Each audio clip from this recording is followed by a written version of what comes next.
Guantanamera, Guajira Guantanamera, Guantanamera, Guajira Guantanamera. Yo soy un hombre sincero. So let's begin by talking about this. The disease we're going to be talking about today is called reflex sympathetic dystrophy. That's the old name. Everybody wants to talk about complex regional pain syndrome. The same thing. But let's talk basically about that disease and remind you,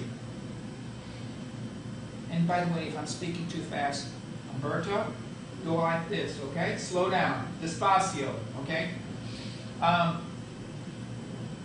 There are other disease states that are similar.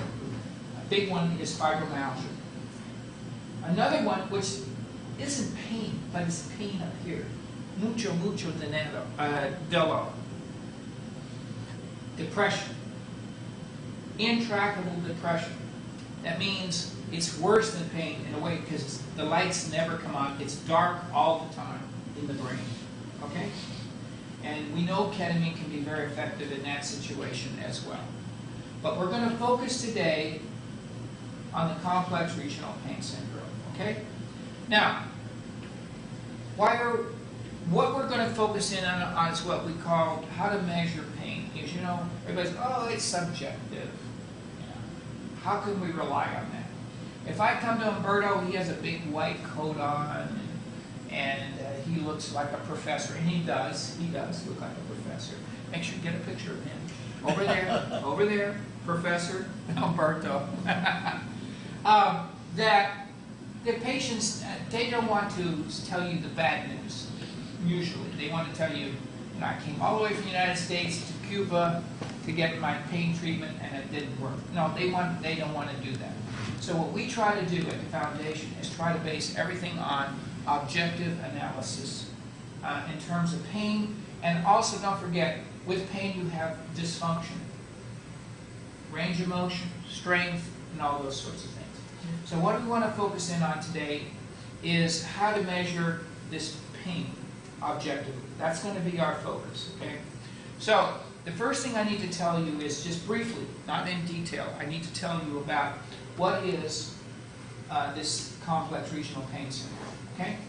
You have to remember that it's a clinical diagnosis. What do I mean? There's no laboratory test for it. There is no laboratory test. So, but you can get a pretty objective picture if you're dealing with RSD if you have the right tools. For example, let's talk about the clinical history. When do you think you have RSD? It's when the first there's three criteria. Well, number one, when the injury does not follow the normal healing course. For example, if you get a sprained thumb, you expect within a week the swelling's going down, the pain's decreasing. But if the pain is increasing, and especially if it turns to more like a burning pain, then you have to think maybe RSD.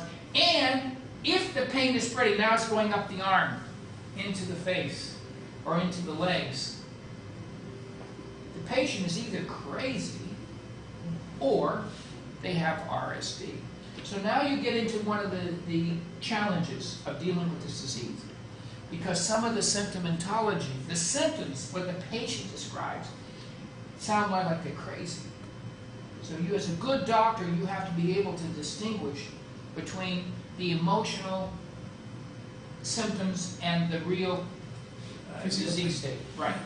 So one of the things that helps a lot is that when you develop RSD, it involves the sympathetic nervous system. So the second criteria, besides the fact that it doesn't follow the normal healing course, is that there's abnormal function of the sympathetic nervous system. And as you know, as doctors, is that the sympathetic nervous system controls blood flow.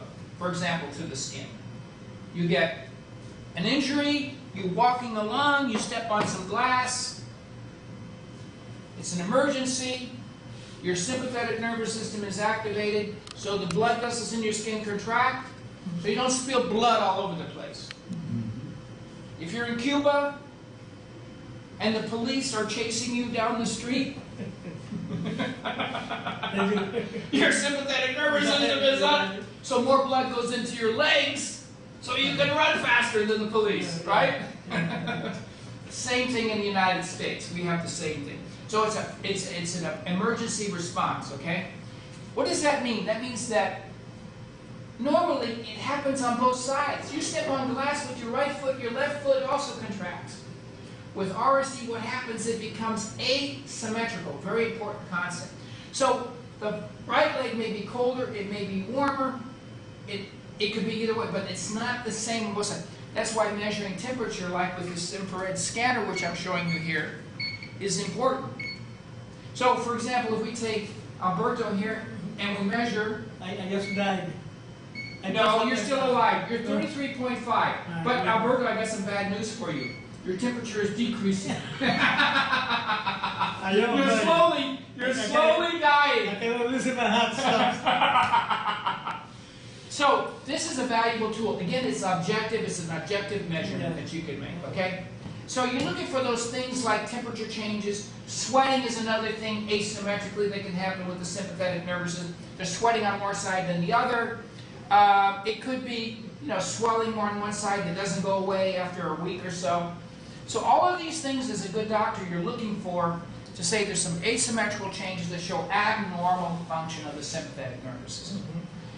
The third criteria that's important, and by the way, everything I'm telling you is documented in the scientific literature, is that you have to rule out other possible explanations. So, for example, and RSD is far more common in women than men, about 60-40. In adults. In children, it's far more common. Like little girls get it far more common than little boys. Let's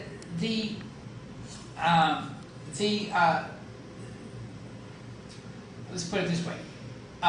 The important thing is to be able to look for the asymmetry between the two sides of the body. And when you see that, you know you're probably not dealing with something like rheumatoid arthritis. On the other hand, if a woman comes in and says, my hand is cold out here, it'd be cold because you got breast cancer. So you have to be able to do a good differential diagnosis. That's the bottom line. All right, so let's stop talking about the diagnosis. Let's talk now about how do you measure RSD objectively in terms of clinical outcome. The challenge is that pain is a perception.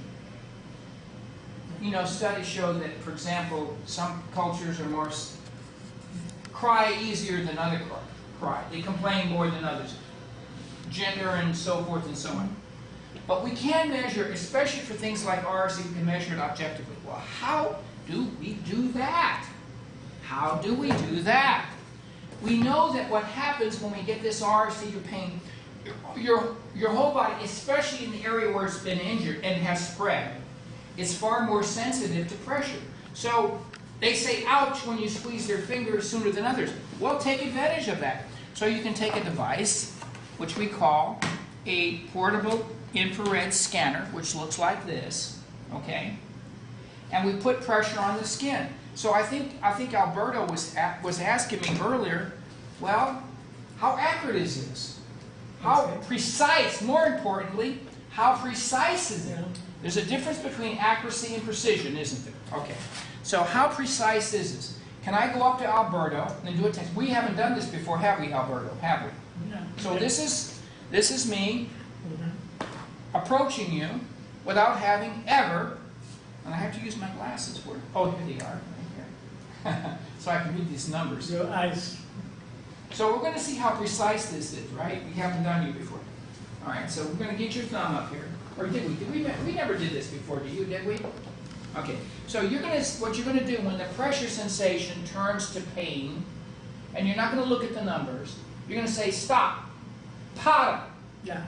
¿Entiende? Cancel carajo.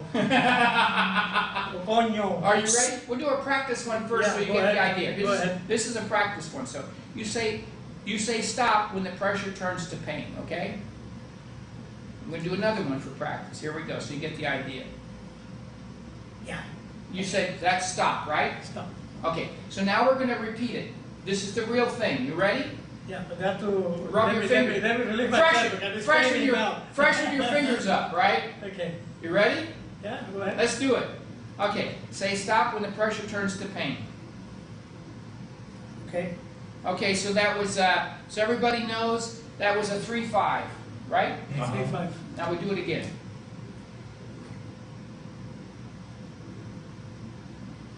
Okay. What's that number? 3.5, right. You ready for the last one? Always do 3. Okay. Humberto, what is that number? No, let's.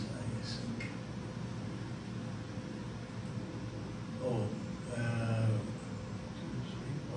3.5. 3.5. Now that's what we call precision. Mm-hmm. Okay? Now say accurate, but it's precision. It's reproducible. That is pain the hole. May I? Sure, of course. Oh yeah, of course. Okay. This is what we call being a control. We're doing a randomized, multi-center study. You're on the other part of it. You say stop. I have to do a couple of practice so you know what I'm talking about, okay? So when pressure turns to pain, we call that a pain threshold. You're going to say stop. Okay, here it goes. This is a practice one. Yes. Okay, now you ready for the real thing? Okay, here it goes. Yes. Okay, what's that number? 3 to 25, would you say? 3, 5, 6, 7. Probably about 325, approximately, Yeah, right? approximately, yeah. Okay, here we go, and here's another one. Yes. What's that number? 3.5, right? A little bit more. 4, yeah. 3.5, approximately? Yeah, 3-5, yes. Okay, Yes, yes. uno más. 3-5. Yes. So that's approximately about 325, 3.5. Yes, yes. So what does that mean? Yeah, that's That it. means he's a bigger baby than you are. Yeah. You can handle more pain. Yeah. I said the whole school. Okay, so the You know point, why, you know the why? point I want to make, if you look at this in terms of scientific measurements, that's pretty damn precise, okay? So this is a valuable tool. Let me give you an example of what happens to a patient. Now we're going to record on this thing here. If I turn it on, how about if I turn it on? I think that'd be a good idea. This is our left side. This is how much pressure was required before we treated her for 4 days of ketamine. After 4 days of ketamine, look, she's off the scale. Up to 5, 4. She's off the scale. It takes far more pressure Yeah. on her heel to trigger the pain. And you see a similar result here for her heel. And you can see also that it's not just in her leg where she got injured, it's in her upper extremity as well. Now, what does that tell you? You just witnessed between the two of you how precise this is. You know, as a doctor, that you helped the patient. You don't know when they say, oh, Dr. Umberto, you are the greatest thing since 7-Up. You don't know. You think they're just patronizing you. But here you know. Why is that important? Because as a doctor, you want to know that you're helping the patient. If those numbers were going down, you know that you're not helping the patient. And maybe you need to rethink 2 things. One, maybe you didn't get the right diagnosis. Maybe this treatment does not work. Okay? So you as the doctor need to have the assurance to know that you're helping the patient. The patient needs to know that you're helping them. I have patients that say, Doc, my wife, I don't know if she's any better. I show them this, and they go, holy crap. I don't know, is crap a word in Spanish?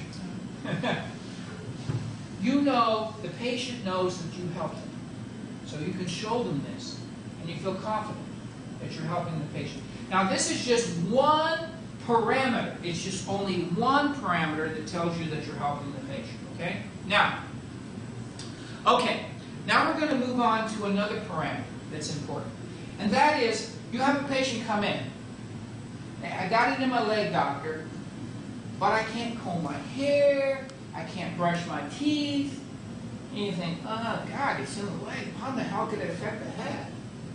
So you do the pain thresholds, and you see, for example, here, In her upper extremity, her pain thresholds are lower. They're abnormal, and then they get normal. And by the way, we've done normal people, and we know that what's normal and what's not, what's abnormal. Okay, so, but another way to measure independently, objectively, is movement. So the patient, I can't feed myself. So you do these measurements before, and you do it afterwards. What? Range of motion and strength. So now I'm going to show you an example of that on a video recording of what I'm talking about. And so that's what we're going to do now, assuming we're recording, and we are. So now we're going to go to the video part of this thing. So we're going to go over here to, oh, actually what we're going to do is going to close this for a minute, like this. And we're going to go back over to here. And now we're going to go to this patient. This is a young 19-year-old girl. I say it's more common in little girls, but also in women, as you know, in younger age. Probably around 20, 30 years old. So this is only I think she's 19 years old. She's a young girl. So we're going to try. And by the way, keep in mind, as a doctor, there's a certain amount of doctor-patient relationship that goes on. And what do I mean by that? These patients are scared. They've been suffering for years. And they don't know, you know, just Dr. Kirkpatrick, who's he? So one of the things you'll see here, this is how I interact with patients. Some of it's kind of goofy, like I tease them, I play with them a little bit. You get them to relax a little bit, because they're scared, they're frightened, nothing's worked.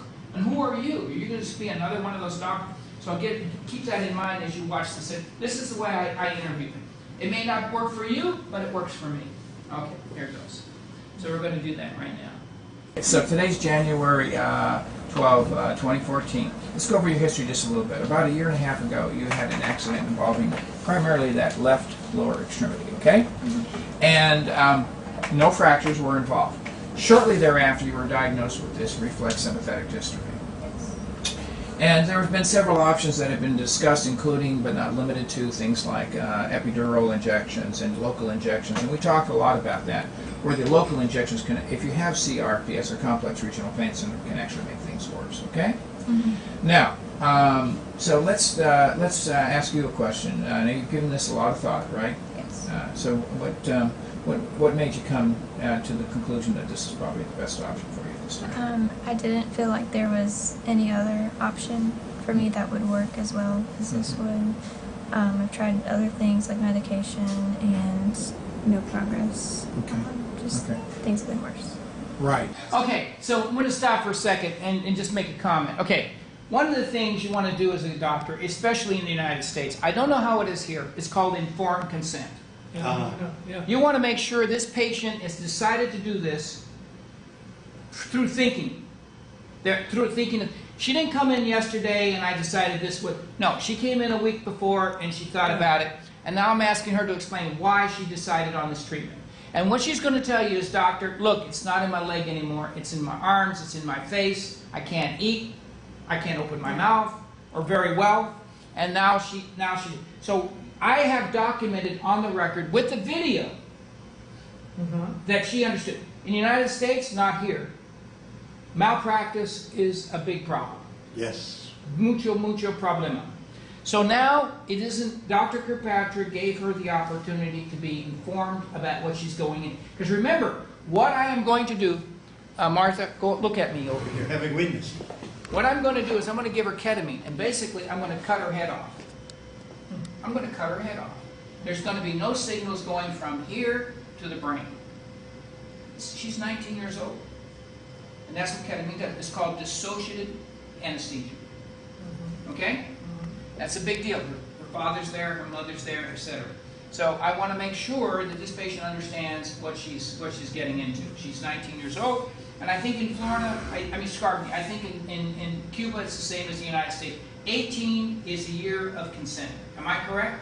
Yeah. 18.11 months and 29 days. Jeez, how does he know that? How does he know that? I have to deal with that. You have to deal with it. Yeah, that's very good, very good. Thank you. Okay, so that's why I always ask that question, and it's documented on the report. One more point I want to make. You say, well, Dr. Kirkpatrick, she's only 19 years old. Her parents are there, and they're disclosing personal health information, right? It's a witness. Right. And in the United States, the government, my government, considered a serious criminal offense if you disclose. They can put you in jail, they can fine you huge amounts of money if you disclose personalized health information. You're going to see in this recording later on, I say, are you okay with me using this for educational purposes? I ask the parents, I ask the mother. You'll see that later on in the recording. So that's the second point I want to make on this. When you're going to do these recordings, make sure, I don't know how it is in Cuba in terms of informed consent as far as disclosure of personalized health information, but it's extremely important in the United States. Okay? All right, let's continue. Right, right. And of course, your CRPS, as we've measured all the measurements on you, suggests it's just not in that left lower extremity. You have it throughout your whole body. And so what the ketamine does, it treats the whole body. It's not just treating that isolated part of your body. Okay, as the blocks would do, for example. Okay, now, are you ready to do some testing here so we can get a very objective picture of where you started here? Yes. Okay, so let's do this. I want you to do the vertical finger test. Remember how that works? You're going to take two vertical fingers in your mouth. I'm going to ask you if you have any pain in your hand when you do that. And look straight ahead. Go in this direction, okay? All right, get those two vertical fingers. You having any pain when you do that? Okay, point to where you're having the pain, please. Yeah, are you having it on both sides or just, but it's worse on the left side. Is that correct? It's sort of in the jawline, correct? Okay, next thing I want you to do, Hannah, I want you to take that right hand, put it behind your head, please, as best you can. Are you having any pain when you do that? Okay, now do the left hand behind your head, please. Any pain when you do that? Okay, I want you to take that right hand out in front of you, and I want you to open and close it as fast as you can. And are you having pain when you do that? No. Does it feel stiff? Yes. Because you can't really do that very fast, can you? Now do the same thing with the left, please, as fast as you can, okay? All right, a little faster there, aren't you? Now, are you having any pain over there when you do that? Still in my finger a little bit. In that area? Okay, just get above your wrist when you do that. It does get above your wrist? Does it get above your elbow when you do that?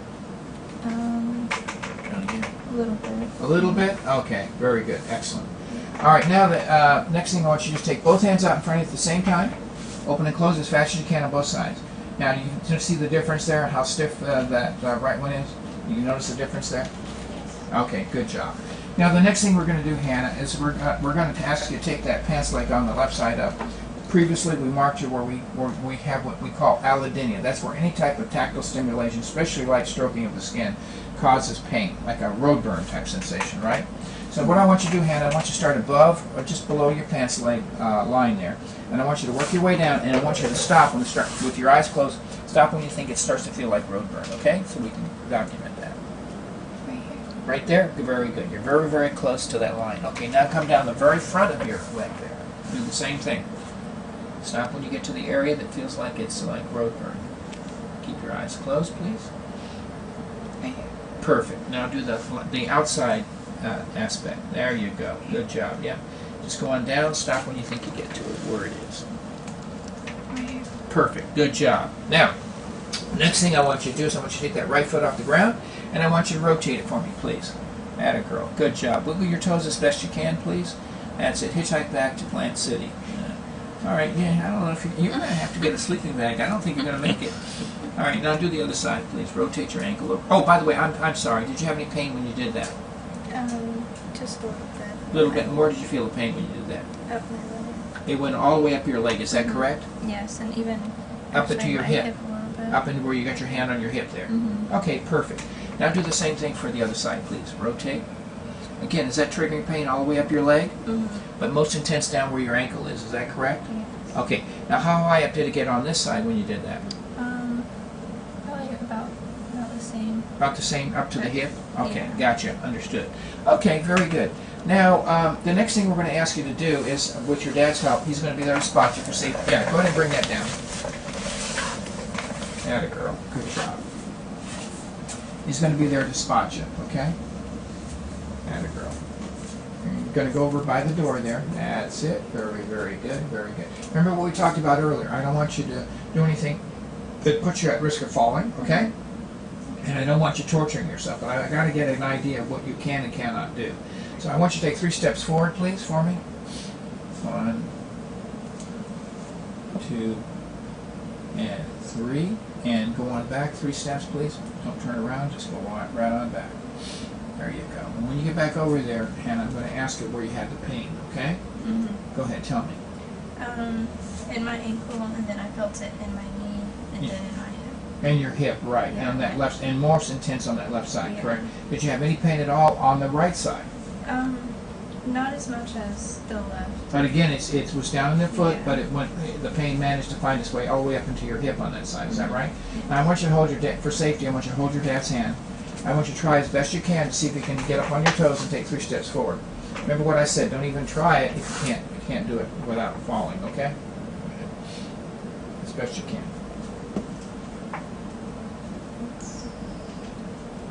Okay. All right, I get the idea. Okay. Now the next thing we're going to do is you're going to ask you to try to do the same thing with your heels. Can you do that, please? Atta girl. There you go. As best you can. All right. One more step and that'll be it. Okay, perfect. Now go ahead and have a seat, please. Now, Dad, one of the things you need to appreciate when I ask her to do those sorts of things, it's something like you or I. When we finish doing an exercise like that, the pain goes away. Am I correct on this? That pain is still lingering on. Am I correct on that? Yeah, it can last for hours, okay? So we try to limit the amount of torture here. All right. Now, let's talk to your dad here for a minute. Dad, you knew it before all this happened some year and a half ago. Why don't you tell me how this has impacted on her quality of life?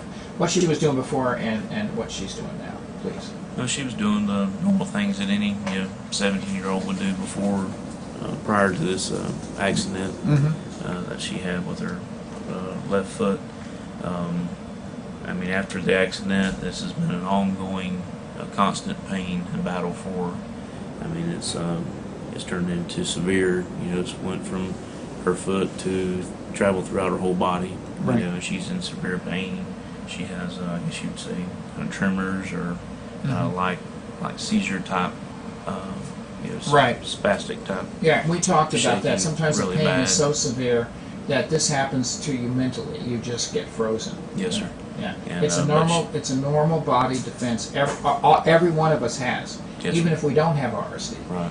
And how do we know that? And this is important because you're the parents, and you need to understand that this isn't something she has any control over. Right. I You understand. take, for example, take the Japanese prisoners. They took Americans in, and what they would do to these guys to try to get them to talk.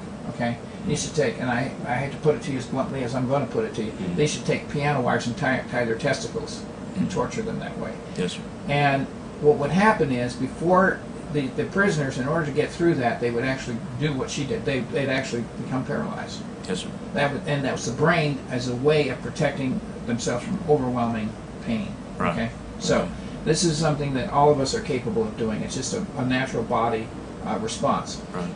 Animals do the same thing. You take, for example, a deer. You ever heard this? You probably maybe had it. Deer is out in the middle of the road. It's going to get run over by a truck. Now, during the day, may not be a problem, but they get frozen on the bright lights, stimulating them so much that they just freeze right there, and Right. they get whacked. Okay. So this, I just want to emphasize, because when we have young people in, and we see this a lot in young people, a lot that have CRPS, the parents, they're baffled. Doctors are baffled by it, and they often accuse the patient of being, a fake or Right. fictitious and all this kind of crap. But it's a real biological response. It's normal. It's what will happen to anybody that is in severe, extreme pain, unbearable pain. Absolutely. Okay, I'm sorry to interrupt you, but I wanted to make sure I got that on the record. No, that's fine. Yeah, we recognize and know that she's been in severe pain and has Yeah. been for quite some time now. Right. And we know that it's definitely it's real. Right, And right, she's right. been affected by it tremendously. I mean, Sure. she's not able to do hardly anything. Sure. She's Absolutely. very limited on what she can do. Sure. She can't do any extracurricular activities, Sure. go out and have any kind Sure. of fun. Sure. Absolutely. Absolutely. Does that pretty much tell the story here, Hannah? Oh, yeah. I mean, even walking to my bathroom to take a shower, I need help. Yeah. Sure. So Sure. that tells you Well, my how about some limits. water? Just touch drops of water touching that foot. Washing, Yeah. pressure of the shower. Sure. Remember what I said. You do have it in your face, okay? Which means part of that is your hair. So you're brushing your. Some patients we have in here, they can't even shampoo their hair, Right. and some of them actually go ahead and just shave their head, because for hygienic reasons. Right. Yeah, there's a lot of times, she can't even stand for her clothes to be touching her. It's Her, absolutely. her Clothes bed are- sheets and stuff. Right. Yeah, really. Absolutely. Really bothers her. Absolutely. Now, Dad, I know you're going to watch this 12-minute video, okay? Yes, sir. So you know what goes on in the room. But at this point, do you have any questions, any concerns that you'd like to ask me? No, sir. Not right now, I know. Okay. Let's see if Hannah has anything. Yeah, you have anything, Hannah? Okay. This whole video, because we don't want to spend a lot of time. What I'm focused today is objective measurements of outcome. That's critically important. So what we're going to do now is we're going to go to the next video and shows you what it's like when she's under ketamine, okay? And that's what we're going to do now. Now, what do? How do we keep these patients safe? What we do is this. We want to make sure the brain is separated. We want to reboot the brain. When you have problems with your computer, Dr. Humberto, what do you do? What do you do when you can't figure out what's happening? Restart. Right. So that's what we're doing with the brain. The brain isn't any different, okay? It takes, what do they say, about half a watt to run the brain. It takes energy and it takes electricity to run the brain. So we're shutting the brain down and letting it come back up again, each time, over 4 days, okay? Repetitively, okay? Now you say, well, Dr. Kirkpatrick, are you doing this constantly, all night? No. We're shutting it down the first day. And so what you need to understand is this, is that what ketamine does, it inhibits glutamate. What the hell is glutamate? What the hell is glutamate? Well, I'll tell you what it is. If you don't have glutamate, you don't feel pain. Yeah. Children born without glutamate, and you know what? They die, usually. About 5, 7, they bleed to death. They don't even know they cut themselves. People who get complex regional pain syndrome or who get fibromyalgia, the glutamate levels go up. So what ketamine does is it inhibits glutamate. So therefore, it should surprise you you give ketamine, and it decreases their pain while they're getting ketamine, right? Okay, but what is surprising is that the pain relief can last for months. The ketamine's gone. It's redistributed throughout the body, it's eliminated. But the pain relief can last for months. Now, here's what's important. If you give ketamine the first day, you take the glutamate levels down to here. If you don't give it the next day, it just climbs right back up again. So what we do, over 4 days, we take it down to this level the first day. Come back the next day, we take it down to here. And then we take it down to here. And then we take it down to there. That's why we don't have to put patients in coma anymore as much as we used to. And before, we just put them in coma for 5 days in intensive care unit. Mucho dinero. Muy caro. Now, not necessary. We do have some patients we have to put in a coma because they're too sick. You can't treat them outpatient. This is all done on an outpatient basis. Okay? So that's why we have to give it over 4 days. We have found through our testing that it takes about 4 days to get the glutamate levels down low enough. Okay? So now what you're going to see in this next video is what this patient is like. Now, how do we keep the patients from going into coma? Really simple. Really simple. Every 15 minutes, we ask them some questions. So, we want to make sure that they have their long-term memory. Because if we don't have long-term memory when you're under a drug, you're going to go into coma. You know that as anesthesiologists, right? On the other hand, the first thing that gets knocked out is your short-term memory. Let me give you an example. I want to pick on you now. Alberto, are you ready? Can I ask you a question? What country do you live in? Cuba. All right. That's part of your long-term memory, right? Yeah. So that's burned into that disc up there. Yeah. I'm going to ask you another question. May I ask you another question? Yes? See. I noticed under the door there, I noticed that there's a red marble. Now, Alberto, don't look. Can I ask you a question? What did I notice under the door? Why? Because you open the door and come in. No. What did I notice under the... He told me. Alberto! I don't get you. Okay, can I ask you another question? Yeah. Another question. Pay attention, Alberto. I noticed that the doorknob on that door over there, don't look, The doorknob. the doorknob, Yeah. it is green. Alberto, Mm-hmm. can I ask you a question? What did I notice about the doorknob over there? How can you know? Because you opened it? No. Did you notice The Yeah, color. I noticed, The color. I noticed this green. It's not green. It's No, you answered the question. The question was what color it was, and you know the answer. It was green. it's green. When you're under ketamine, you can't answer that question. It's not possible. It's part of your short-term memory. Yeah. So every 15 minutes we're Yeah, measuring, sure. and a nurse can do this. You don't have to be a doctor to ask a question and get an answer, right? All right.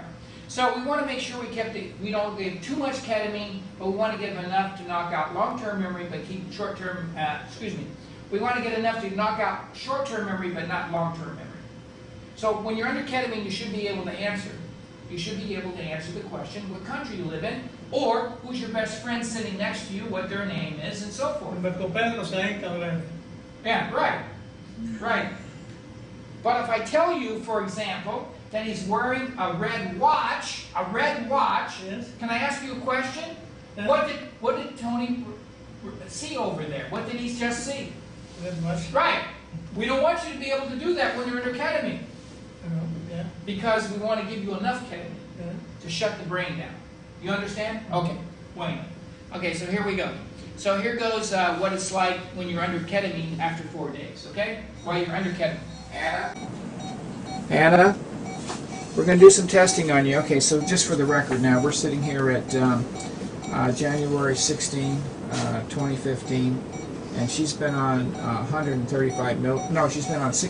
200 milligrams of ketamine now for a good almost an hour. So and she's on a pretty stiff dose. Her vital signs have been very stable. Breathing is great. She hasn't had any adverse hallucinations. We've had to deal with some issues with saliva on her, which doesn't surprise us given how young she is, okay?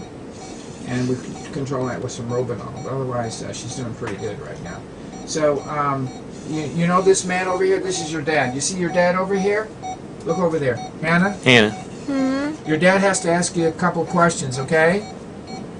That lip movement is typical of what we see with patients that have RSD. Okay, go ahead, Dad. Hannah, what is your dad's name? What's your dad's name? Chris. What is your mom's name? What's your dog's name? Henry. What is your boyfriend's name? Huh? What is your boyfriend's name? Huh? What's your boyfriend's name? I said, what's your boyfriend's name? That's short-term memory, so I can understand why she... Okay, Mary, get over there where he is. Mary's got some questions for you. Sticker. All right. You recognize Mary over here? You remember Mary? Hi, Hannah. Look over there. There's Hannah. Yeah, you see Mary? Mary's got some questions for you, okay? Hannah. Are you ready? Hannah. Mary's got some questions for you. Go ahead, Mary. Hannah, Hannah. can I ask you a question? Hannah, I noticed your dad is wearing green glasses. Hannah, can I ask you a question? What did I notice about your dad?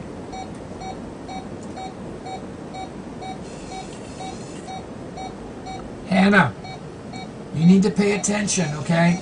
Can you pay attention? You want to pay attention to Mary? See? Yes? Hi, Hannah. Hi. Listen to Mary, okay? Listen to Mary. Go ahead, Mary. Hannah, can I ask you a question? Hannah, can I ask you a question? Hannah, I notice your dad is wearing a pink shirt. Hannah, can I ask you a question?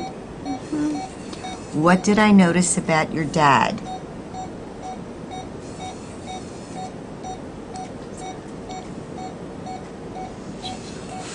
No response? Hannah? No, she's giving us the information that we need, okay? She can answer the short-term things more or less, right? Right. But she can't really handle anything new, okay? Which is fine, okay? All right, very good. We're all set.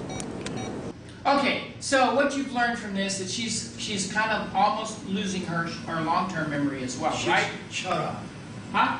She can't say Not anything. completely, not completely. She knew her dad's name, she knew a few things. And when you ask her a question, can I ask you a question? She says yes. So she has some left. Yeah. Some brain function left. Not much. Not much. If I tell her to take a deep breath, she will do the usual take a deep breath. She will do that for you. Okay? How many hours do you do? 4 hours each time. So it's 800 milligrams. Yeah. Yes. Yeah. That's a lot. For us as anesthesiologists, That's 4 but here's what you For have. her is more or less 4 milligrams per kilo. She's about 50 kilograms. Yes, that's correct. That's right. That's correct.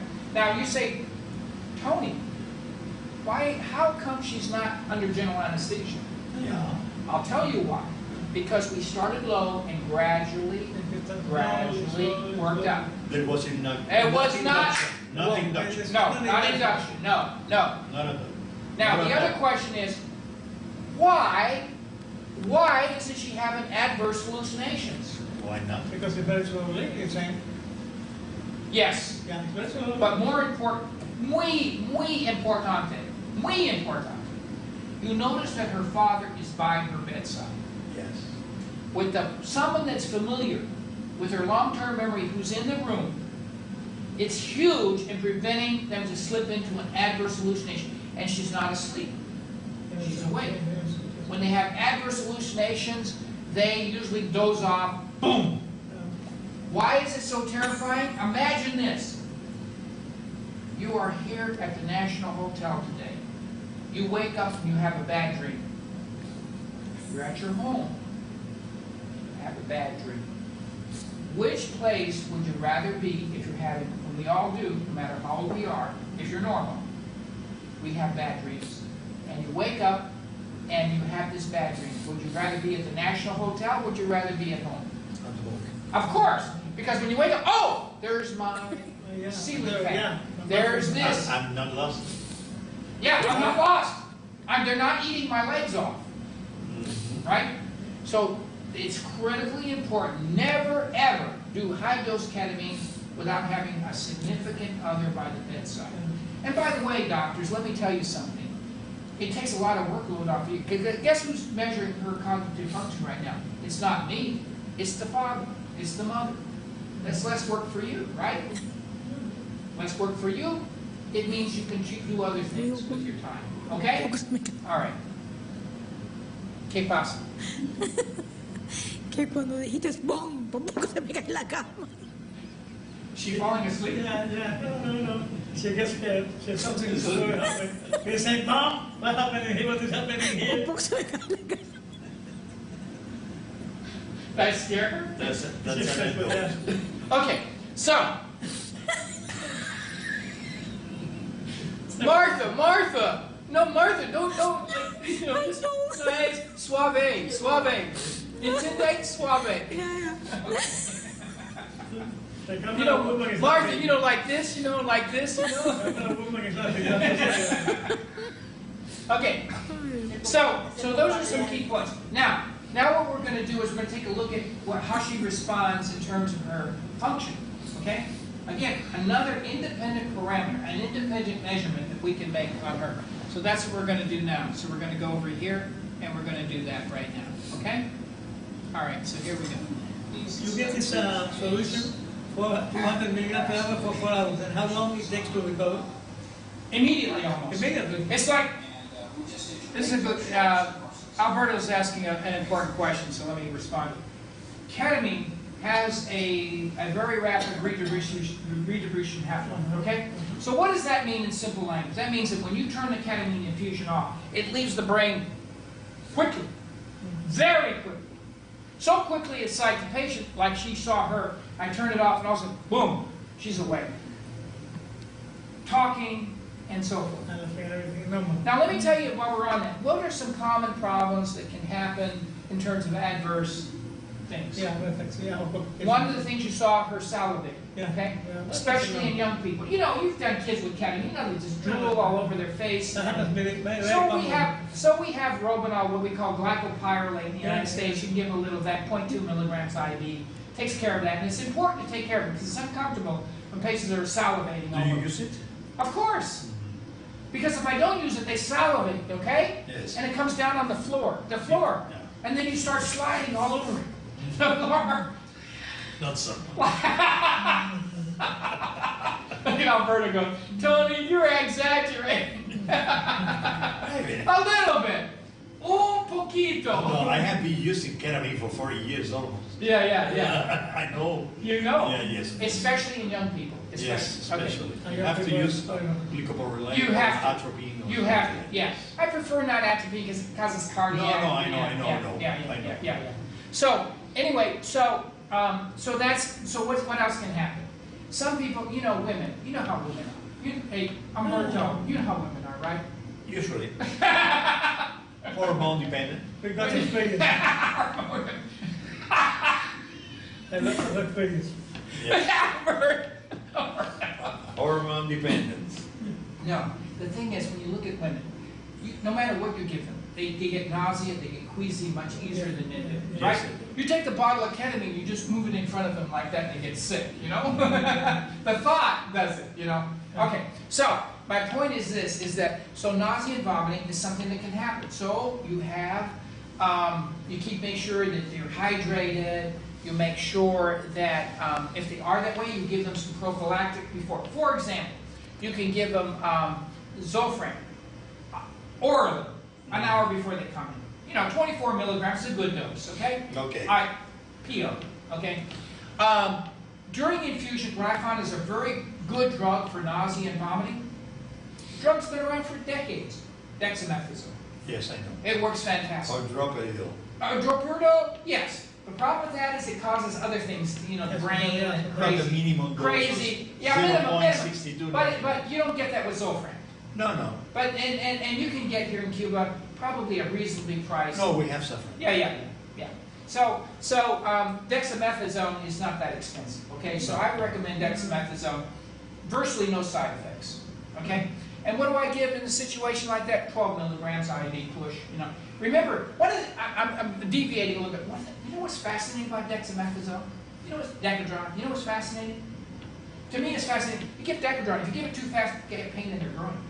What the hell causes that? In the groin. I don't know, but it happens. So you tell the patient you may feel a little soreness down here if you give it too fast. Okay, all right. So now, the point I want to make is that we rarely ever have adverse. When Dr. Schwartzman, we started ketamine over a decade ago, using it for these patients. When we started using it, we had huge problems with adverse hallucinations. Patients were tearing out their IVs, yelling and screaming and doing all kinds of terrible things. We hardly ever see that anymore. No mas. Okay? All right. So that answers that question. But nausea, vomiting is something we see not so much in men, but in women. Okay? And it's treatable. The first day you pay attention, you see if it looks like it's going to be a problem, and you give them prophylactic before they come in. If they come and say, Doc, every time I get medicine I get sick, you give it to them before they come in. Okay, it's that simple. So those are the only two things you have to worry about when you give it like this. Okay? Nausea, vomiting. If they have an adverse hallucination, which is extremely rare, give them a little bit more midazolam. But try to stay away from midazolam. You give it at the beginning, no problem. But try to stay, because the more midazolam you give, the more they're going to slip into a deeper anesthesia, and you're not going to give them as much ketamine. Okay, all right. Let's move on to how she did after her treatment. Okay. Okay, Hannah. Today is the 19th of January, and that means it's about 2 to 3 days after your last ketamine infusion, which was on Friday. And we just did your pain thresholds, and of course there was a dramatic improvement in your pain thresholds, okay? And what I'm going to do right from the very beginning here is going to kind of talk about how things went during the infusion itself, okay? So you were there, Dad, Mom was there, and the whole family practically there, didn't we? Yes, sir. And we did run into an issue in the beginning with some little queasiness and nausea. She has a history of migraine, so that doesn't surprise anybody, okay?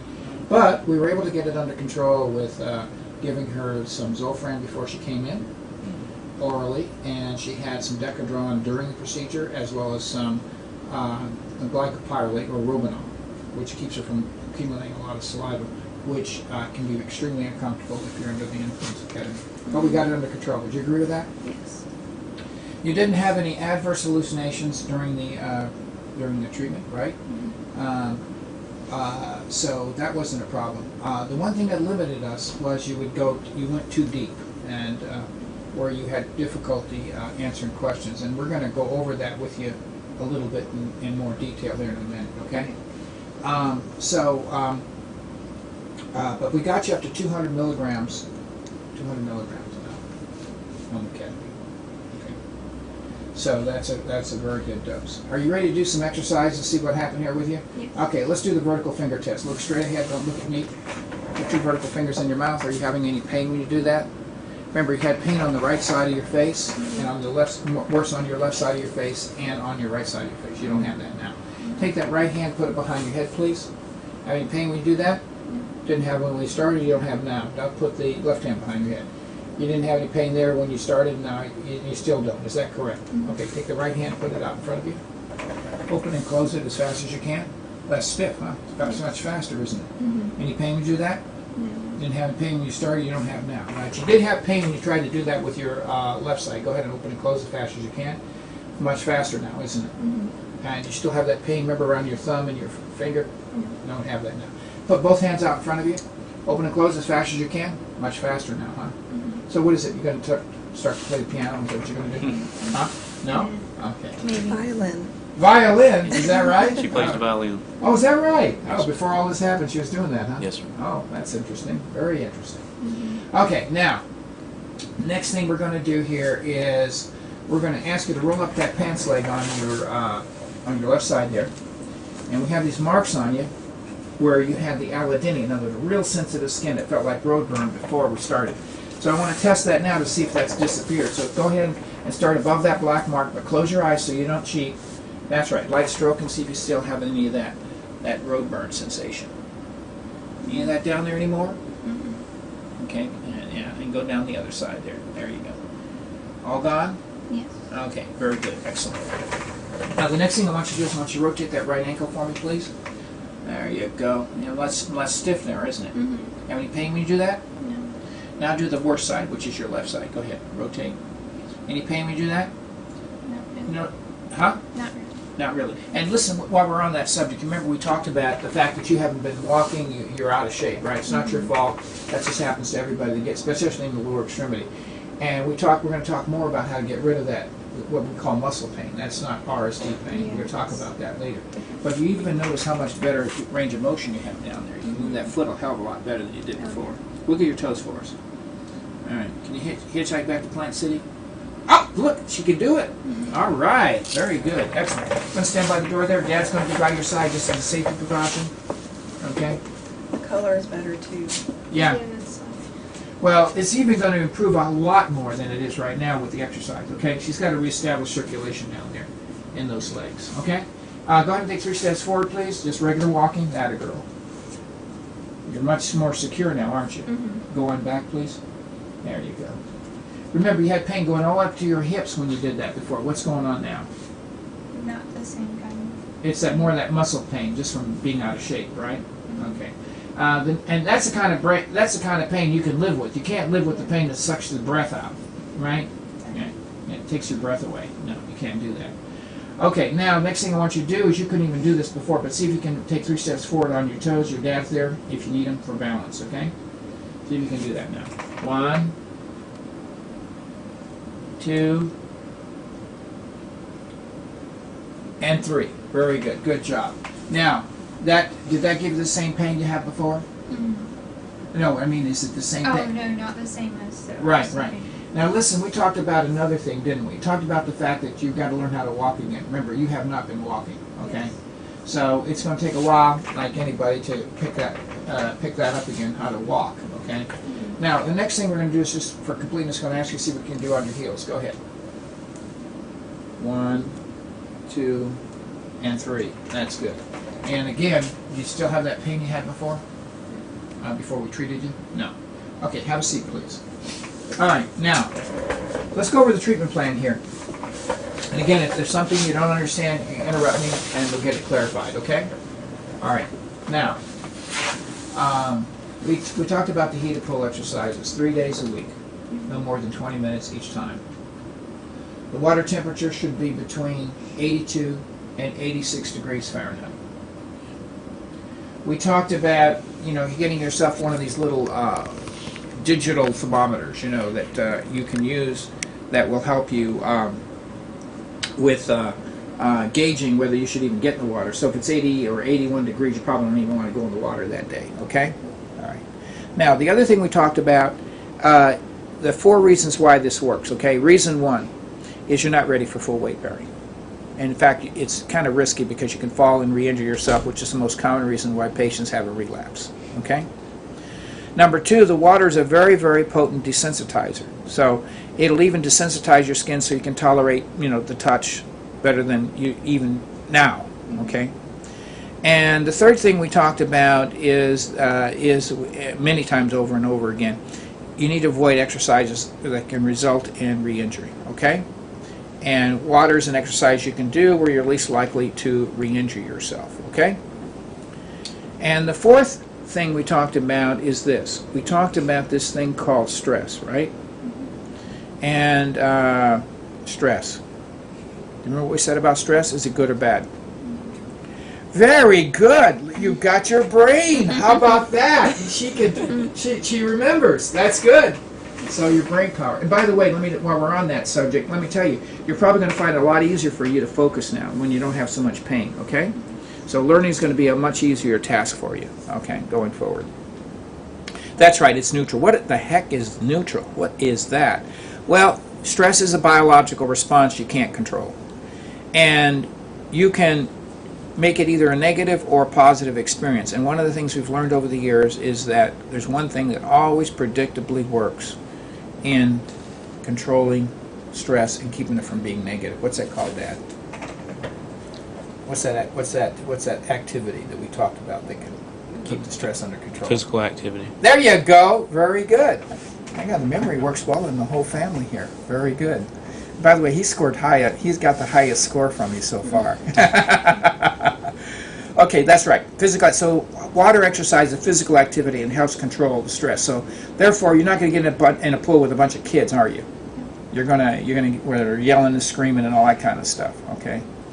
Now, the next thing we talked about is medications. Now, you're not on any strong medications. We call those narcotics, like Vicodin, Percocet, and all that kind of stuff.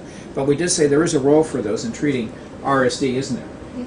If you get acute injury, like for example, you go to the dentist and he starts going in there and starts doing a lot of things in your mouth, you can't handle the stress like the pain from that as other people can, and it can set off the RSD, right? Yes. Okay. Now let's turn over to the parents here. You've been with her over the weekend. What do you think? Has her mood improved? Is she seeing a little bit more hopeful? Dad, we'll start with you. Yes, sir. She's improved a lot. I mean, her mood, her attitude has changed a lot over the weekend. She's been able to do activities over the weekend that she hasn't been able to do in a year and a half.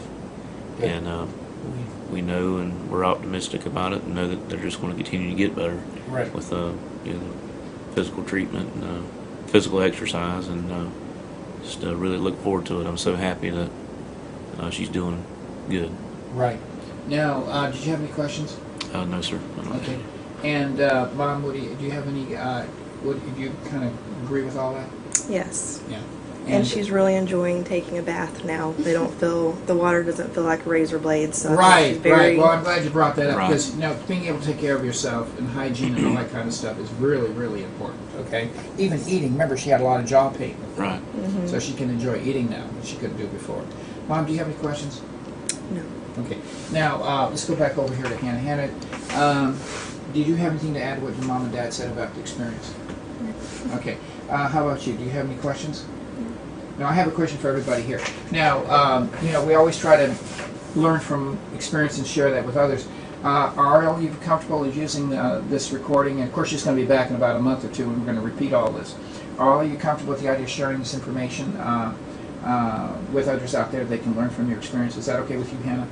Let's make sure it's okay with your parents. Is that okay with you? Yes. Absolutely. Yeah, Yes, yeah. sir. Just want to make sure. Okay. Okay, what I want to do now is I want to summarize for you what we call the take-home message, okay? I wanted you to see the video. I wanted you to see the pain thresholds. I wanted to test both of you so you can appreciate the precision of the measurement, reproducibility of the measurement, so that you could see that the focus here is on objective measurements. So you as a doctor can feel confident that you're helping the patient and you're not harming them, especially when you're doing something new. This is new. This didn't exist, and it's still being evolved in the United States right now. I have doctors coming to us. We're a nonprofit, or they come to us to learn how to do this properly. And if you don't do it properly, it will not succeed. But the most important thing I want you to get from this discussion today, informal, first acquaintance and so forth, is the idea of objective measurements and how important that is. Not just for you, but for the patient as well. Okay?